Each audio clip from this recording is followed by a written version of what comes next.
Salam, saya Beni Marbun dari Pengamat Sosial Ketenaga Listrikan. Hari ini saya akan menyampaikan beberapa tips dan trik untuk menghemat pemakaian listrik, khususnya di rumah tangga.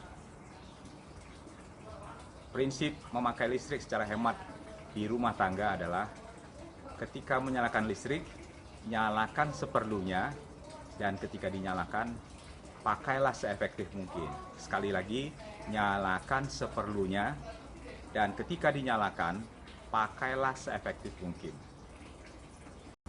Ya, lalu beberapa tips untuk pemakaian peralatan listrik di rumah tangga. Untuk lampu penerangan, sedapat mungkin menggunakan cahaya alami, cahaya dari matahari untuk menerangi rumah, ya, menerangi ruangan di dalam rumah. Bila tetap ingin menggunakan listrik menggunakan lampu listrik di dalam rumah, sedapat mungkin lampunya jenis LED, ya, lebih hemat dari lampu neon dan jauh lebih hemat dari lampu pijar. Ya. Kemudian selalu awasi agar jika lampu tidak digunakan, lalu dimatikan. Ya.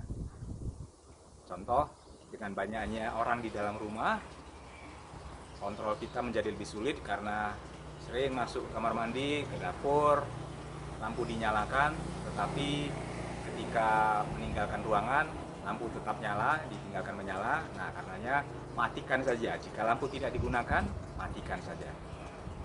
Kemudian peralatan kedua, rice cooker. Rice cooker sering sekali rice cooker untuk memasak nasi mulai dari pagi, siang, dan malam. Ya boleh saja, tetapi saran saya, jika memasak nasi untuk pagi, siang, dan malam, ketika ada sisa nasi siang dan untuk malam, jangan disimpan di rice cooker, lalu dipanaskan, ya, dengan pemanas dari rice cookernya, itu akan sangat boros. Karenanya bila ada nasi sisa untuk makan siang dan makan malam, masukkan di dalam termos, dan termos bisa mempertahankan nasi agar tetap panas atau minimal hangat hingga malam hari. Ya. Jauh lebih hemat listrik. Berikutnya, kulkas. Lemari pendingin sedapat mungkin jangan diisi penuh, ya, jangan diisi penuh-penuh, ya. Masa COVID sekarang ini banyak orang di dalam rumah dan biasanya kita nyetok makanan. Karenanya jangan dimasukkan barang-barang sebanyak mungkin ke dalam kulkas, boros listrik.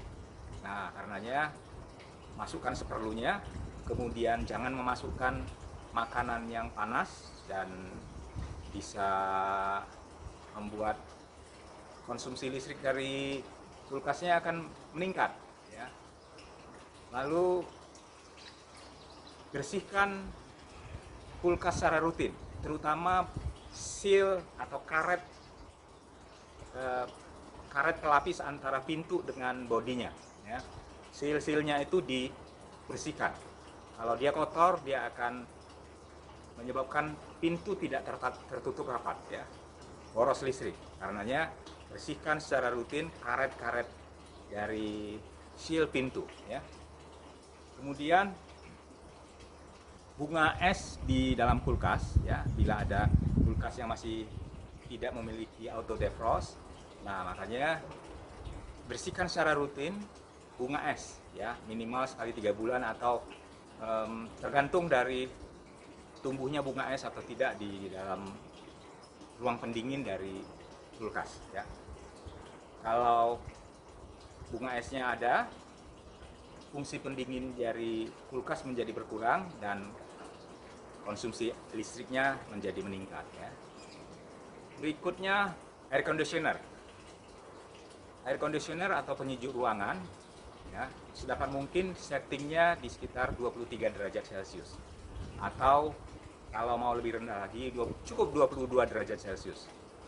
Tidak perlu sampai 20 derajat Celcius, atau malah jangan sampai 18 derajat Celcius. Ya. Terlalu dingin. Ya. Nah, kemudian kalau mode-nya ada dry, ya, ada mode dry, gunakan saja dry bila tidak ruangan tidak diinginkan terlalu dingin, cukup dry ya. Lalu kemudian selalu bersihkan filter dari AC ya, filter yang di bagian indoor dari AC maupun di outdoornya ya, di sisi luar selalu bersihkan secara rutin ya. Minimal sekali 3 bulan lah dibersihkan filternya AC ya. Lalu kemudian peralatan yang lain adalah water dispenser. Nah, water dispenser biasanya ada yang memiliki fungsi pemanas dan pendingin. Saran saya jangan dimanfaatkan fungsi pemanas dan pendinginnya.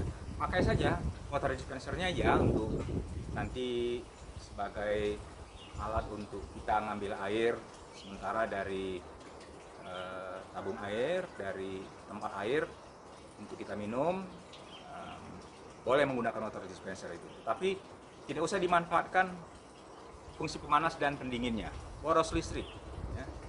Apalagi kalau dinyalakan pemanas dan pendinginnya 24 jam ya, sehari itu akan sangat banyak makan listrik.